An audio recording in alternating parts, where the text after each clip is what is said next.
9. Hoje leremos o capítulo 9. E vamos iniciar lendo os versos de 1 a 5. Capítulo 9, de 1 a 5. Para arrematar um assunto que nós começamos semana passada.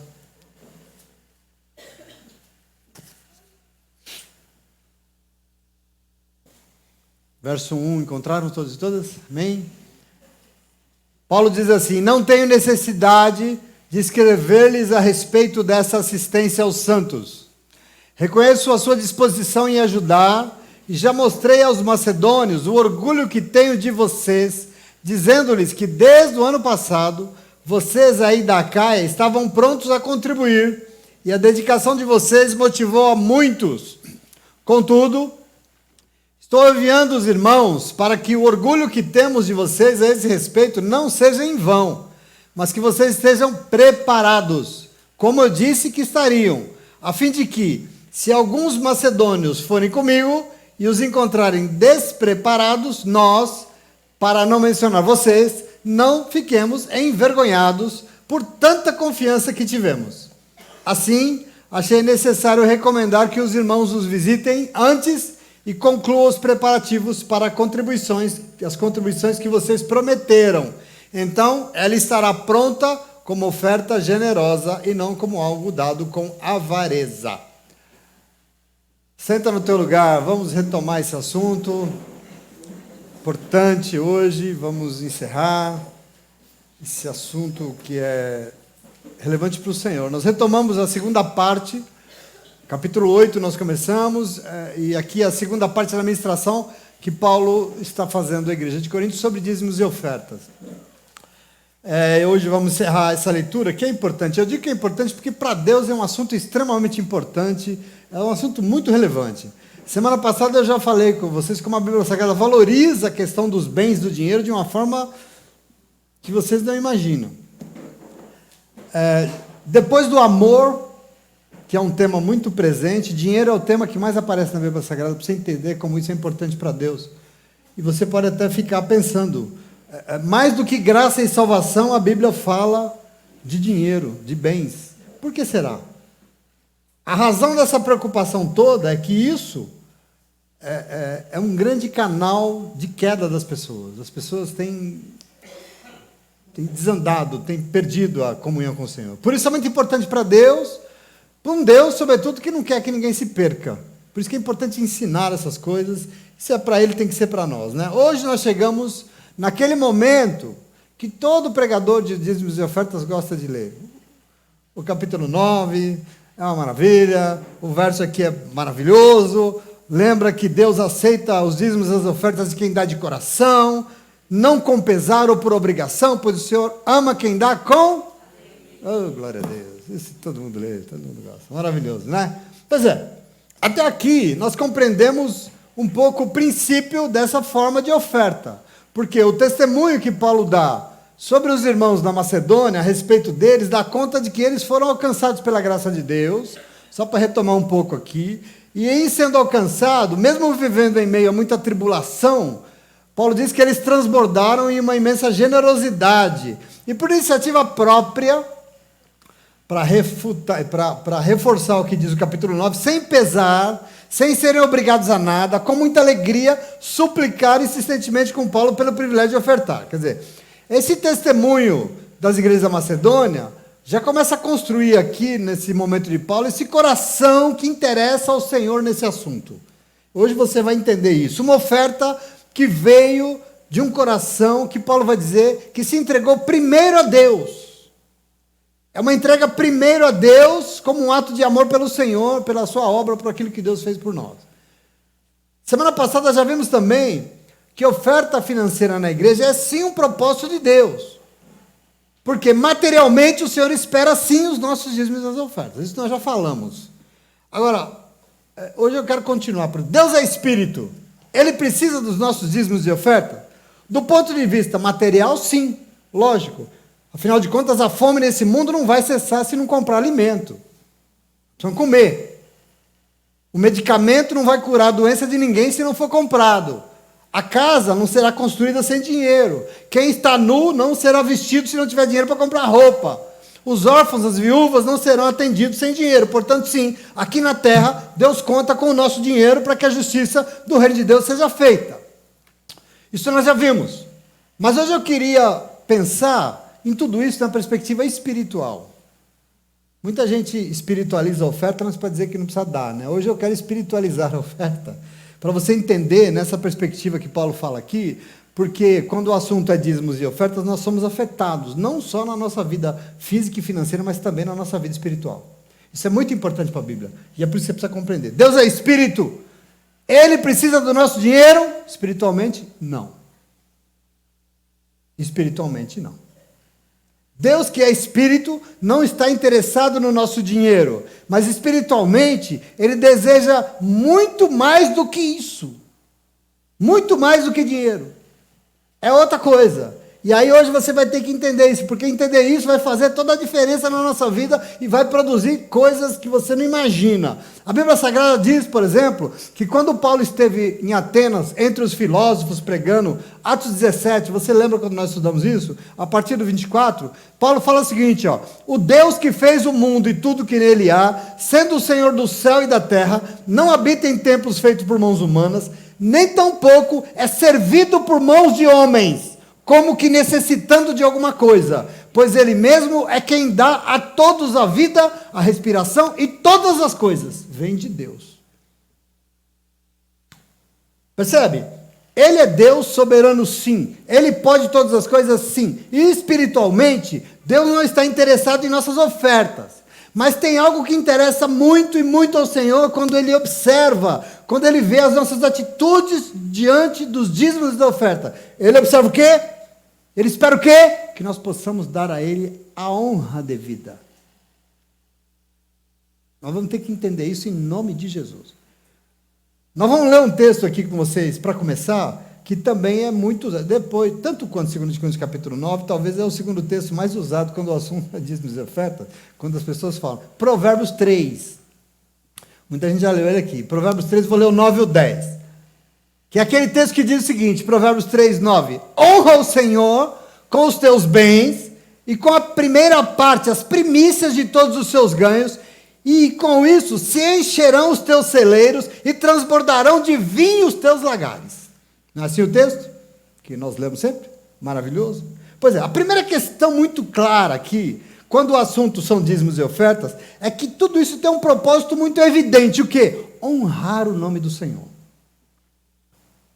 Honra o Senhor com os teus bens e com as tuas primícias, com a primeira parte de tudo que você ganhar, e com isso se encherão os teus celeiros e transbordarão os teus lagares. Vai ter bênção, abundância. Ou seja, honre ao Senhor com os teus bens, e como consequência disso, os teus lagares serão cheios, a tua vida prosperará de uma forma que você nunca imaginou.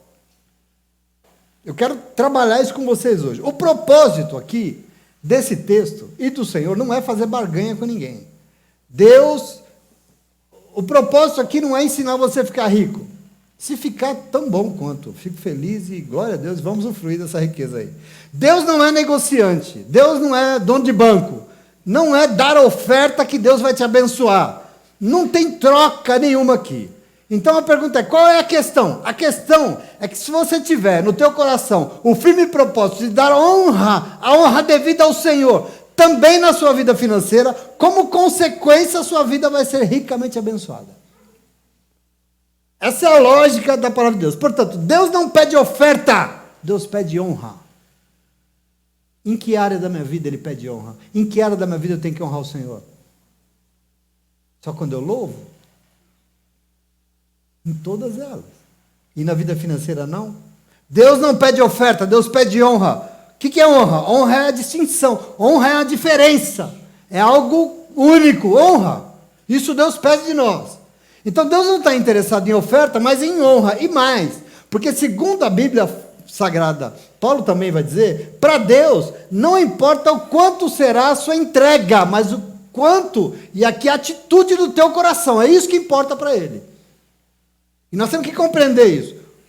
Eu já comentei aqui também semana passada com vocês da oferta da viúva, né? Está em Lucas 21 também, está em Marcos e tal. E nessa passagem da oferta da viúva, isso também é muito claro. Porque o texto diz que Jesus está no templo, ao lado do gasofilácio, ao lado da caixa de ofertas, observando como as pessoas ofertavam. E é muito interessante que não é o quanto ofertavam, mas é como. Quando aquela pobre viúva vai lá e oferta 2 moedinhas de um valor insignificante, as 2 não davam um quadrante de real, não davam um quarto de uma moeda, era insignificante. Jesus diz aos discípulos que ela ofertou muito mais do que os ricos todos com seus pacotes de dinheiro. E aí isso é uma confusão. E aí o Senhor explica, porque a explicação que o Senhor dá sobre essa forma de ver as ofertas é que os ricos deram do que sobrava. Não é isso que está no texto? Não é assim que você conhece? Mas ela, da sua pobreza, deu tudo que possuía. Isso é o que Jesus diz. Quer dizer, a viúva deu mais que o rico, do que os ricos. Por quê? Porque ela deu honra a Deus e não dinheiro. Você entende a diferença disso? É muito importante que você entenda isso. Ela deu honra a Deus e não dinheiro. Os ricos deram as sobras. Deu muito dinheiro e nenhuma honra. Quer dizer, para Deus não importa o tamanho da oferta, mas o tamanho do coração. Porque o tamanho da oferta já é determinado pelo tamanho do que Ele coloca em suas mãos. Você entendeu semana passada? E Ele pede a 10ª parte daquilo que eu te dei, daquilo que eu coloquei na tua mão. Se eu não coloquei, não precisa dar. Então, não é esse o tamanho, quer dizer, não é a quantidade que Ele mede, e mais, porque esse texto evidencia, e aliás, na Bíblia Sagrada, em muitas passagens, que fala dízimos e oferta. Para Deus só serve se for a primícia. É o que essa mulher está fazendo. Primícia, nós temos que entender isso aqui. Os ricos deram do que lhes sobravam, quer dizer, recebeu, usufruiu de tudo o quanto podia, se regalou, e se sobrou, aí eu penso em Deus. Esse é o problema da comparação. Mas ela não, porque ela deu prioridade, ela deu confiando que Deus vai supri-la. Ela deu o que ela tinha, ela pensou, o Senhor primeiro. Ainda que eu passe fome, não importa, eu não posso dar honra a nada além do Senhor. Quer dizer, a primícia da vida dela estava naquela oferta ao Senhor. Aqui está a diferença. Você entender como é que Deus mede as coisas. Como é que tem que olhar o coração. Para Deus, dízimos e ofertas tem que ser das primícias. Por quê? Porque se Deus, porque Deus não se agrada da oferta, ele se agrada do coração do ofertante. O problema é isso que nós temos que entender. Deus não está interessado na quantidade do dinheiro que você está dando. Ele está interessado na nossa intenção. O terceiro texto, por exemplo, que é mais lido na igreja, quando o assunto é o mesmo, é o texto que fala sobre Caim e Abel, né? Que é o terceiro que a gente sempre lê. Gênesis 4, e eu vou ler para vocês só o versículo 3, para você entender o que eu estou falando. Diz que Caim era agricultor, não era? E diz assim, passado algum tempo, Caim trouxe do fruto da terra uma oferta ao Senhor. Que tempo? Passado algum tempo, não sei, mas uma coisa eu sei, não foi de cara, mas foi depois de um tempo que ele levou. Percebe a diferença? Ele fez a sua colheita, mas em primeiro lugar não deu. Depois de um tempo, ele trouxe a sua oferta para Deus. Agora, olha, observa Abel. Abel era pastor. E no verso seguinte, no verso 4, diz que Abel, por sua vez, trouxe as partes gordas das primeiras crias do seu rebanho. A primeira coisa que deu, ele já pegou e levou ao Senhor. Percebe a diferença aqui? E é isso que você precisa entender. Caim levou depois de um tempo, Abel levou as primeiras crias, as primícias, em primeiro lugar. E o texto diz que o Senhor aceitou com agrado Abel e sua oferta, mas não aceitou Caim a sua oferta. Quer dizer, Deus aceita a oferta quando ela é primícia, em primeiro lugar. Por quê? Por quê? Porque quando a gente decide usufruir de tudo, do dinheiro, primeiro nós e depois o que sobrar, nós ofertamos a Deus, nós estaremos dando honra primeiro a quem? A nós, aos nossos prazeres, e depois ao Senhor. Vocês entendem isso, sim ou não? É muito importante entender isso. Não é fricote de Deus. É que alguém tem que ser maior na tua vida. Alguém tem que ser prioridade na tua vida. Alguém tem que mandar aí na tua vida. Alguém tem que ser soberano na tua vida. E nós temos que entender isso, que é muito importante.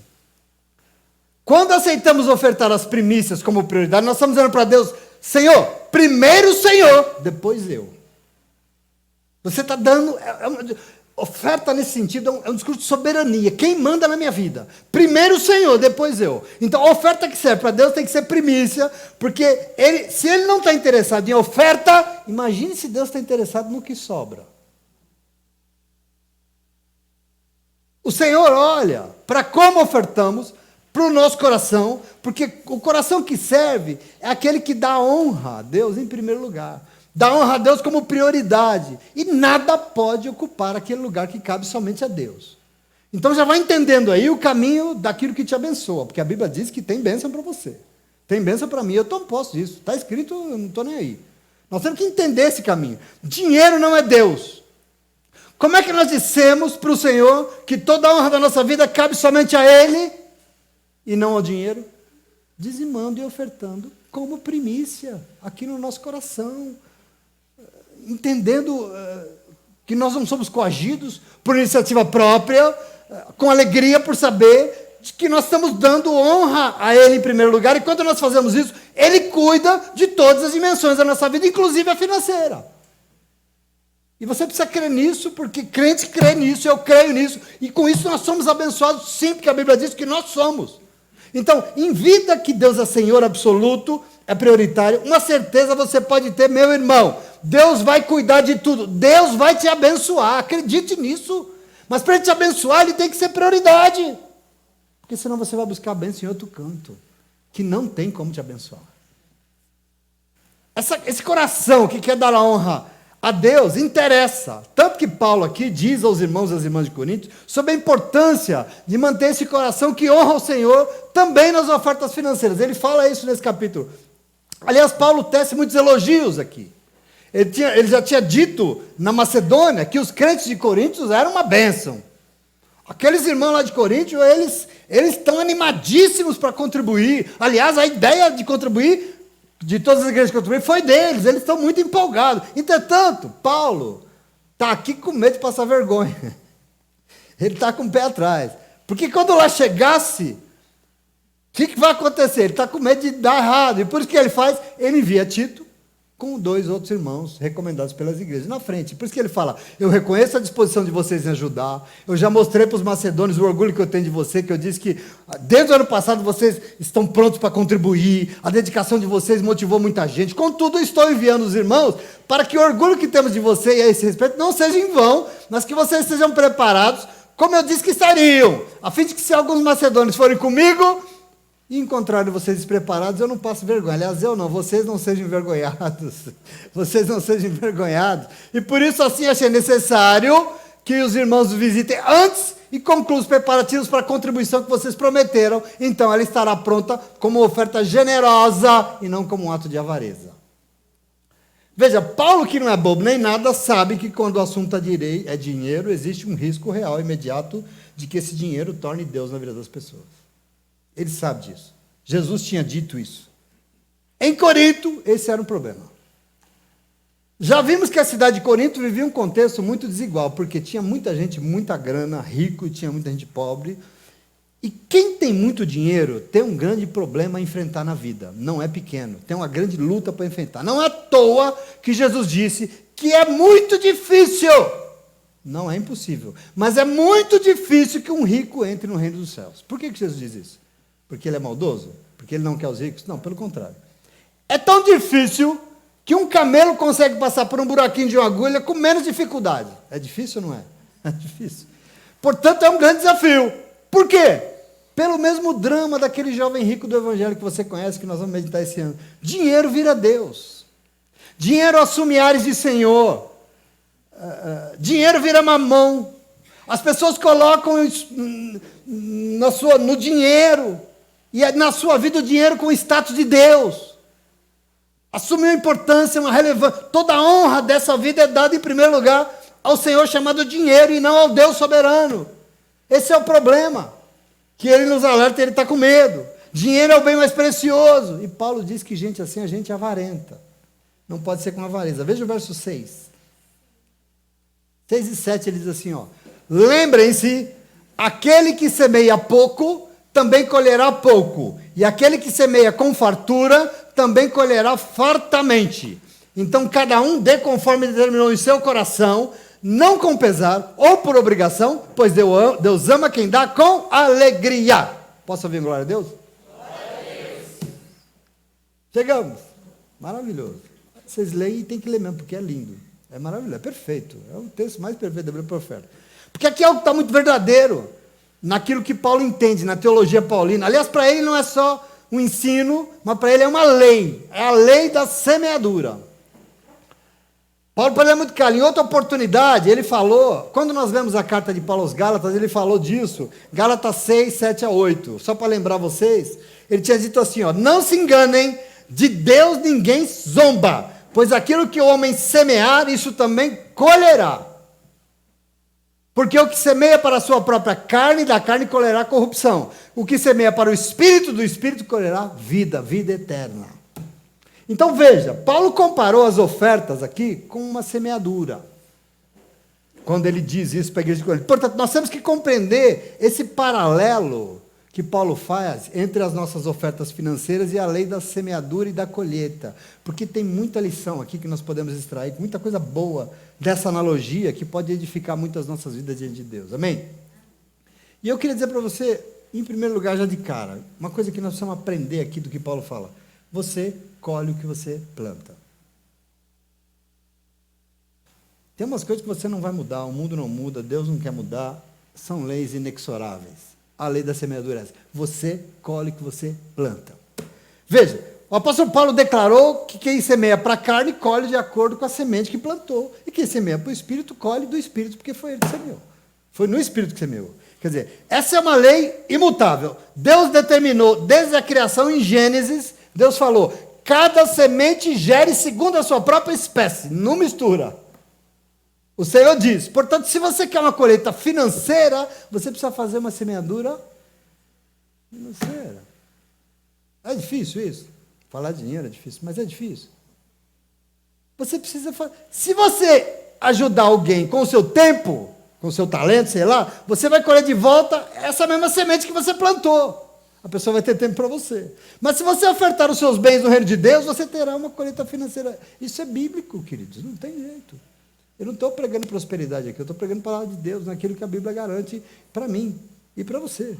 Toma posse quem quiser, quem não quiser também, eu não estou nem aí, glória a Deus.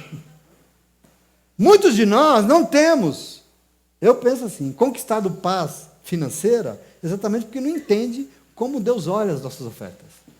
As pessoas não compreendem. O entendimento disso nos ajuda a plantarmos nossa semente com a expectativa e com a certeza de que nós vamos colher. Isso é importante que você entenda. Eu sei que o Senhor não quer ofertas interesseiras, pois Ele ama quem dá com alegria e boa vontade, iniciativa própria, não tem problema. Mas isso não anula o fato de que Deus estabeleceu a lei da semeadura e da colheita. Essa lei existe para todas as dimensões da tua vida. Se você semeia amor, você colhe amor. Semeia carão para você ver o que você colhe. Semeia xingando para os outros para você ver o que você vai colher. Semeia tratando os outros mal, que você vê que vai colher. Semeia carinho, para você ver o que você vai colher. Isso nos instrui a respeito. O Senhor nos mostra na palavra. Eu tenho certeza de que, quando Deus faz isso, Ele nos deixou isso para que nós possamos usar para o nosso próprio bem. Paulo não escreveu isso à toa. Existe uma lógica no reino de Deus. Dar para Ele é uma semeadura, da qual também brota a colheita de quem semeou. Isso é lógica. Não podemos colher algo de uma natureza diferente daquilo que nós semeamos. Assim como quem semeia maçã vai colher pera. Quem semeia batata vai colher cenoura. Quem semeia o mal não pode esperar colher o bem, porque não plantou o bem, plantou o mal. Quem semeia vento, colhe bonança, não, colhe tempestade. Isso não tem jeito. Portanto, algo precisa inundar o teu coração. Se semear, você vai colher. Se não semear, não vai. A Bíblia é clara. Salmo 126, versículo 6, bonito, que a gente sabe, diz o quê? Quem sai andando e chorando e semeando, voltará com risos, trazendo a sua colheita, os seus feixes. É a promessa do Senhor. Vai colher, meu irmão. E não vai colher outra coisa, vai colher o quê? O que semeou. Isso você precisa ter como verdade absoluta. Então, para o apóstolo Paulo, dar é um semear. E semear nos leva a colher. Leva a colher. Portanto, para nós, o ato de dar deveria ser o maior ato de alegria e confiança, um ato de fé, porque nós temos que saber que o nosso dar, o nosso envolvimento vai frutificar. Isso vai. Não é só na minha vida, tem que ser na sua também. Aí você pode falar, mas por que nem sempre é assim? Por que nem sempre dá certo? Bom, no capítulo 9, verso 6 aqui, ele explica. Ele diz que há 2 tipos de doadores. Há 2 tipos de ofertantes. Ele diz, o que semeia pouco, com tristeza, por obrigação, e os que semeiam com alegria e em abundância. O que semeia pouco, com tristeza e obrigação, pouco colherá. E o que semeia em abundância, com alegria e confiança em Deus, muito colherá, porque Deus é justo. Entende a lógica dele aqui? Por isso que ele está dizendo, no versículo 6, e nós temos que tomar posse. A lógica de Deus é que quem semeia pouco, com certeza, está colocando a sua confiança onde? Quem semeia pouco é porque acha que a sua segurança está no dinheiro. Além do que semeia pouco para o reino de Deus e está focado nas suas próprias necessidades. E não está dando a honra a quem deve. Esse é o problema de Paulo. Por outro lado, o que semeia com abundância é o contrário. Ele não confia, ele não espera, ele sabe que a solução não virá dele mesmo, muito menos do dinheiro, mas virá do seu Deus. Tem uma atitude aqui no ofertar. Tem um ato de confiança em Deus. Você está dando honra ao Senhor, isso é muito importante. É a oferta que dá honra a Deus, porque confia que dele virá o sustento. Isso é um negócio no mundo espiritual que vocês não dão conta, como se cala a boca do diabo na nossa vida. Isso repreende qualquer coisa que queira impedir aquele que quer dizer, não, você vai, não vai não, eu vou prosperar, porque Deus é na minha vida, e a honra na minha vida do Senhor, e não tem quem me impeça, porque a lógica é o seguinte, quem semeia pouco, ama a si mesmo. Quem semeia com alegria, Deus é quem ama. Essa é a lógica da palavra. Quer dizer, infelizmente, o mundo de hoje é repleto daquilo que o Evangelho, Lucas 12 chama do rico insensato, né? Sabe a parábola do rico insensato? Foi lá, construiu celeiros enormes, colheu e tal, estufou de bens, estufado de bens, depois, agora sim, agora sim estou rico, agora sim eu estou bem. E Jesus diz o quê? Louco, ainda hoje pedirão a tua alma. O mundo de hoje é isso, é o princípio de quem não honra Deus. Por quê? Só confia nos bens que acumula. É o princípio de quem crê que só de pão viverá o homem, que é só o que precisa. E é justamente essa tensão, aliás não, essa tentação, na verdade, de pensar que vive só de pão, que faz o ser humano tirar o pão da vida de tantos outros. E nós temos que pensar nisso. Essa compreensão errada da vida desperta em nós o medo. E a gente fica com medo e inseguro, e a gente deixa de confiar e honrar o Senhor, e aí a gente vai acumular cada vez mais, só para nós mesmos, lógico, e nunca é suficiente. Agora eu estou rico. É nessa corrida por acumular, e você vê o forte tirando do fraco.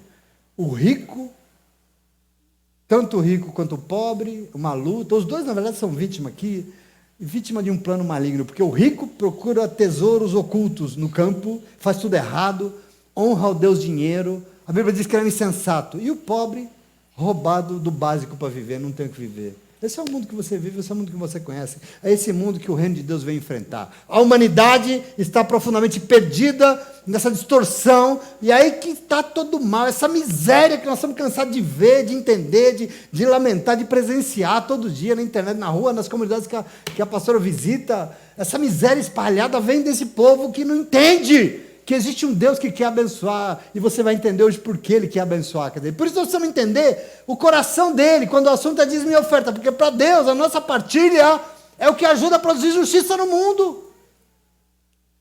Esquece as igrejas e o que elas fazem com o dinheiro. A única forma de produzir justiça é partir. Não tem problema ser rico, problema é não dar honra a Deus com suas riquezas. Esse é o problema. Não tem problema ser pobre também, porque no reino de Deus, os justos vivem lá, e nele os pobres serão alcançados e vão ver os ricos partilhando os seus bens, e as pessoas não vão passar necessidade. Isso é reino de Deus, isso é justiça para Deus em nome de Jesus, amém? Veja o verso 8, de 8 até 10. E Deus é poderoso para fazer o que lhe seja acrescentados toda a graça, para que em todas as coisas, em todo o tempo, vocês tenham tudo o que é necessário, vocês transbordem toda boa obra, como está escrito, distribuiu, deu seus bens aos necessitados, a sua justiça dura para sempre. Aquele que supre a semente ao que semeia e pão ao que come, também lhe suprirá e aumentará a semente e fará crescer os frutos da sua justiça. Ele promete que não vai nos abençoar ou não promete? Entenda o propósito que existe no coração de Deus para esse negócio chamado dízimo e oferta. Não é para comprar jatinho para pastor, não. Você precisa entender para que serve isso. Por que nós precisamos semear e colher? Bom, por duas coisas muito distintas. O apóstolo Paulo deixa claro. Ora, aquele que dá semente ao que semeia e pão para alimento também suprirá e aumentará a vossa sementeira e multiplicará os frutos da tua justiça. Quer dizer, ele afirmou que Deus dá semente ao que semeia e pão para o alimento.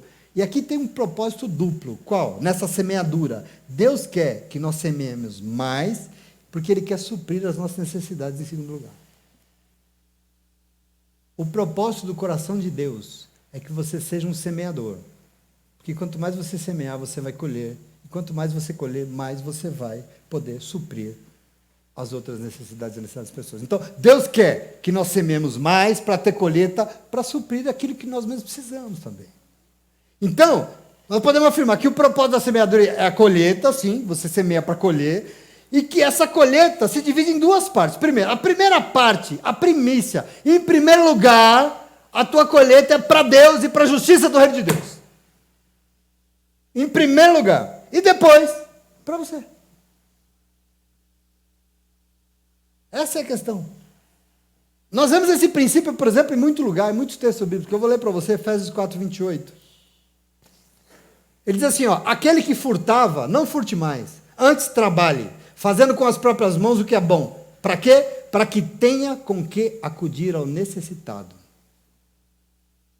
Ou seja, o propósito do trabalho não é somente para a minha subsistência. Não é só isso. É necessário que haja sobras para que eu possa repartir com os outros. Sabe quem sabe disso muito bem? Deus. Deus sabe disso. E por isso, Ele vai honrar o fruto do teu trabalho. Entenda o que Deus quer fazer através da tua vida. Ai, pastor, mas tá eu não consigo, minha vida não melhora, dinheiro não dá nunca, eu não arrumo emprego.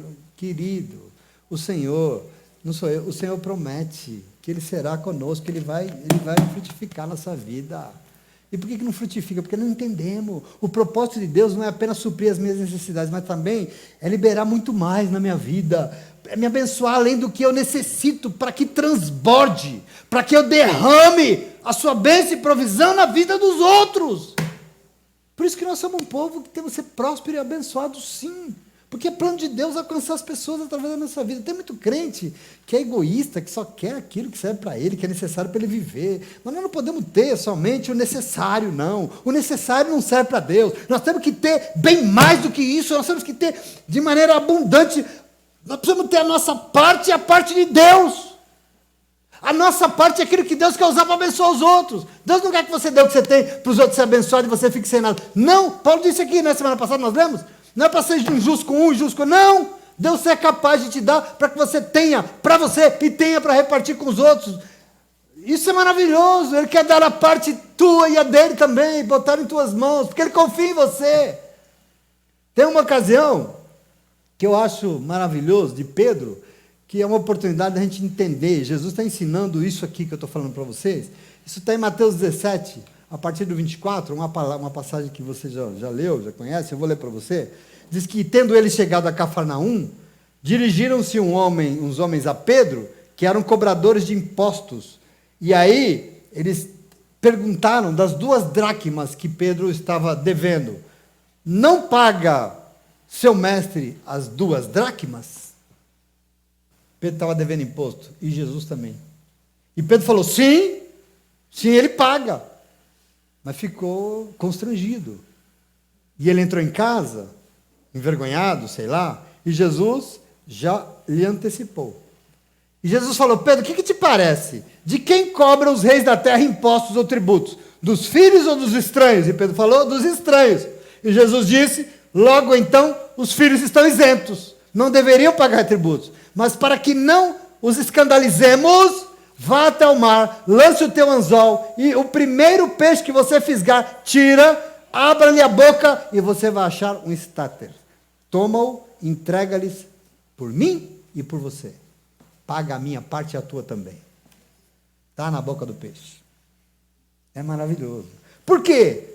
Esse aqui, ao meu ver, é uma das coisas mais... Um milagre maravilhoso, diz que é a provisão que eu estou falando para você, do que a Bíblia entende como provisão. Isso é maravilhoso. O Senhor não somente supriu a necessidade de Pedro para que Pedro pagasse a sua dívida de imposto, Ele também forneceu mais do que é necessário. Para quê? Para que Pedro pudesse pagar a parte do Senhor Jesus também. Fazer o dele e o do Senhor. Você entende aqui o propósito do Senhor? Nós temos que tomar posse disso, porque eu quero que isso seja sobre a tua vida. Eu não dá para ser pastor de uma igreja que o povo está lá capengando. Não, tem que ser um povo que entende e que faz o que precisa para ser assim abençoado. A instrução foi bem clara. Pega então a moeda, entregue por mim e por você, Pedro. É a nossa parte. Então, sempre que uma colheita chega em nossas vidas, é para cumprir um duplo propósito. Suprir a parte de Deus, nós temos que ajudar no reino de Deus, e também a nossa parte, o nosso sustento, a nossa alegria, a nossa satisfação em nome de Jesus. Amém? Observe a instrução dada por Paulo ao seu discípulo Timóteo. É um outro exemplo que eu quero dar para vocês, porque Paulo está aqui ministrando sobre finanças para Timóteo. 2 Timóteo capítulo 6, a partir do 17, ele diz assim, Timóteo, exorta os ricos do presente século que não sejam orgulhosos, nem depositem a sua esperança na instabilidade da riqueza, mas em Deus, que tudo nos proporciona ricamente para o nosso prazer. Que eles pratiquem o bem, sejam ricos de boas obras, generosos em dar e prontos a repartir. Dessa forma, eles acumularão tesouros para si mesmo, sólido fundamento para o futuro, e assim alcançarão a verdadeira vida. Veja que bonito. Paulo diz aos ricos que Deus, e é Ele que nos proporciona tudo, para o nosso prazer, para a nossa satisfação. Quem proporciona é Deus. Como também ele exorta os ricos a praticarem o bem. São ricos, tá bom, mas sejam ricos também de boas obras. Prontos a repartir. Portanto, o propósito da nossa riqueza aqui é dupla. Eu sei que eu estou no meio de um povo rico. O propósito aqui é para o nosso prazer, a nossa satisfação, para desfrutarmos de uma parte que nos foi confiado sim, mas também para nós repartirmos e assim abençoarmos a vida das outras pessoas.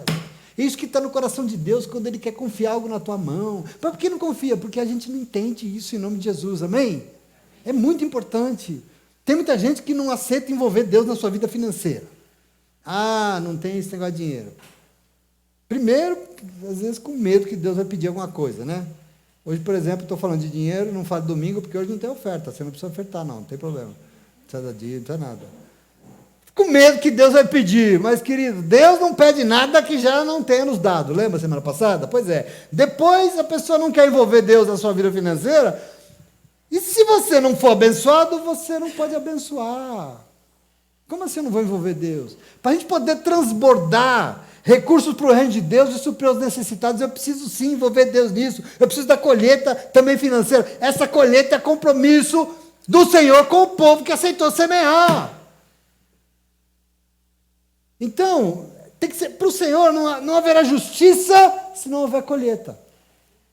Isso para Deus é claro, e por isso, se semeamos, colheremos. Isso é certeza. Mas entenda que para Deus a sua colheita não é importante apenas para você, ela tem que ser para Deus. Não adianta Deus abençoar e você nunca mais vir na igreja, não se envolver com nada. A sua colheita também é importante para outras vidas, outras pessoas. Ela tem que alcançar, ela tem que melhorar a rua que você mora, o bairro, a cidade, a comunidade. Ela tem que melhorar a vida das outras pessoas. Nós não podemos fazer como os religiosos desse mundo de hoje, que a gente vê tanto aí, que é um inferno. Não se trata aqui de uma ambição materialista. Diz-me, oferta não tem a ver com essa ambição, com esse dinheiro. É o oposto disso, é o contrário. Trata de ser liberto, aliás, dessa armadilha, porque eles têm derrubado muita gente dentro da igreja, muito líder, tem que ter caído. Nós não podemos ficar presos, escravizados ao dinheiro. Nós temos que aprender a ter dinheiro, mas usar o dinheiro para o propósito adequado. Esse é o grande segredo da nossa vida. Que propósito? Honrar o nome do nosso Deus, com tudo aquilo que está em nossas mãos. Entende aqui o propósito de Deus, quando Ele te pede para ofertar? Deus não está muito interessado na grana. Ele está interessado naquilo que vai ser a tua vida, no teu coração e naquilo que você, na prosperidade que Ele quer colocar de você, em nome de Jesus, na paz, na completude, na plenitude da vida que você vai ter quando você coloca Deus participando de todas as dimensões da tua vida em nome de Jesus. Amém? Existe algo no coração de Deus quando o assunto são ofertas financeiras, sim. E o Senhor deseja nos ensinar o que serve para Ele. Porque nós devemos, eu e você, ser canais de fluxo dessas finanças que Deus envia. Das bênçãos que Deus coloca. Ai, pastor, Deus tem me abençoado, Deus me arrumou um emprego. Ai, eu tô... Tá bom, você é esse canal. Isso vai prosperar outras pessoas, Deus vai te prosperar muito mais. Quer dizer, não para, as coisas não travam na tua mão. O Senhor não nos pede que nós ofertamos porque Ele quer tirar de nós o que nós temos. Não, Ele quer criar em nossas vidas um ciclo progressivo de semeadura e colheita, semeadura e colheita. E aí vai ser produzido justiça na terra, e vai fazer de mim e você um canal de bênçãos no reino de Deus, para o reino de Deus, na vida dos outros. E para isso você precisa colher, em nome de Jesus. Eu fico muito triste quando eu vejo uma pessoa que não está colhendo. Precisa. Se não está colhendo, sabe por que não está? Porque não semeou. O reino de Deus é isso, amém? Versículo 13, só para encerrar aqui, para nós encerrarmos o capítulo. Diz assim: por meio então dessa prova de serviço ministerial, outros louvarão a Deus pela obediência que acompanha a confissão que vocês fazem do Evangelho de Cristo. E pela generosidade de vocês em compartilhar os seus bens com eles e com todos os outros. E nas orações que eles fazem por vocês, eles estarão cheios de amor por vocês, por causa da insuperável graça que Deus tem dado a vocês. Graças a Deus por seu dom indescritível. Né? Vocês também serão abençoados em tudo isso. Quer dizer, então nunca se esqueça, o problema nunca é o dinheiro, mas é o valor que ele assume em nossas vidas. Quanto mais você vê uma pessoa pensando o dia inteiro em dinheiro, correndo atrás de dinheiro, mais miserável ele é em todos os sentidos. Pode ser milionário, é um miserável. Porque o dinheiro assume um tamanho na vida dele que é só. Isso é miséria. Deus não tem isso para você. Jamais nós podemos dar honra a dinheiro. Não. Nós não. Na parábola do semeador, quando Jesus prega lá, nós já meditamos nela, Jesus ensina que as riquezas têm o poder de sufocar a semente da palavra de Deus. As riquezas têm o poder de matar a semente da palavra que foi colocada no teu coração. E isso é muito importante, querido. Por isso, ele precisa ocupar na nossa vida, o dinheiro, o lugar que foi determinado pelos propósitos de Deus e não pelos nossos, não pelos do mundo, em nome de Jesus. Amém? Dinheiro não manda na tua vida. Quem manda na tua vida é Deus. Dinheiro não vai determinar a tua felicidade virá do Senhor. Mas eu tenho necessidade, pastor, o Senhor sabe disso, e Ele vai te ajudar a suprir todas elas em nome de Jesus. Ele vai preparar um povo, Ele vai te dar oportunidade, Ele vai abrir uma porta, o Senhor vai te ajudar em nome de Jesus, amém? Porque dinheiro não pode mandar na tua vida em nome de Jesus. E nós temos que entender que o Senhor possa ter falado, aliás, contigo, comigo, falou muito comigo nessa perspectiva. Acho que a gente precisa entender e nos ensinar a importância de nós honrarmos o Senhor e os planos que Ele tem para curar e para salvar esse mundo através do quê? Da minha vida, da tua vida. É assim que nós somos abençoados. É assim que nós prosperamos em nome de Jesus. Amém? Amém. É assim que termina o apóstolo Paulo, falando de grana na igreja. Eu espero sinceramente que isso possa ter edificado muito a tua vida, que possa ter te ensinado, porque o meu compromisso é te ensinar o que a palavra de Deus diz sobre isso, em nome de Jesus, amém? E eu quero que você sempre medite nisso. Quem é que está no controle da minha vida? Pense sempre, quem tem sido o Senhor de verdade da minha vida? Quem tem mandado nos meus dias? Se a gente fizer uma pesquisa aí no meio evangélico, nós vamos ver que, sei lá quantos por cento dos irmãos vivem para pagar conta. Nós não vivemos para pagar conta, nós vivemos para glorificar e dar honra ao nome do Senhor. Ele é Deus suficiente para nos fazer pagar as nossas contas e ter muito mais para abençoar quem necessita em nome de Jesus. Você crê nisso? Amém. Quem é que tem recebido a honra devida com a minha vida? Que seja o Senhor e somente o Senhor. E se você deseja, pode aplaudir, porque Ele é Deus, Ele é bom. E Ele está aqui, e Ele veio hoje, em nome de Jesus.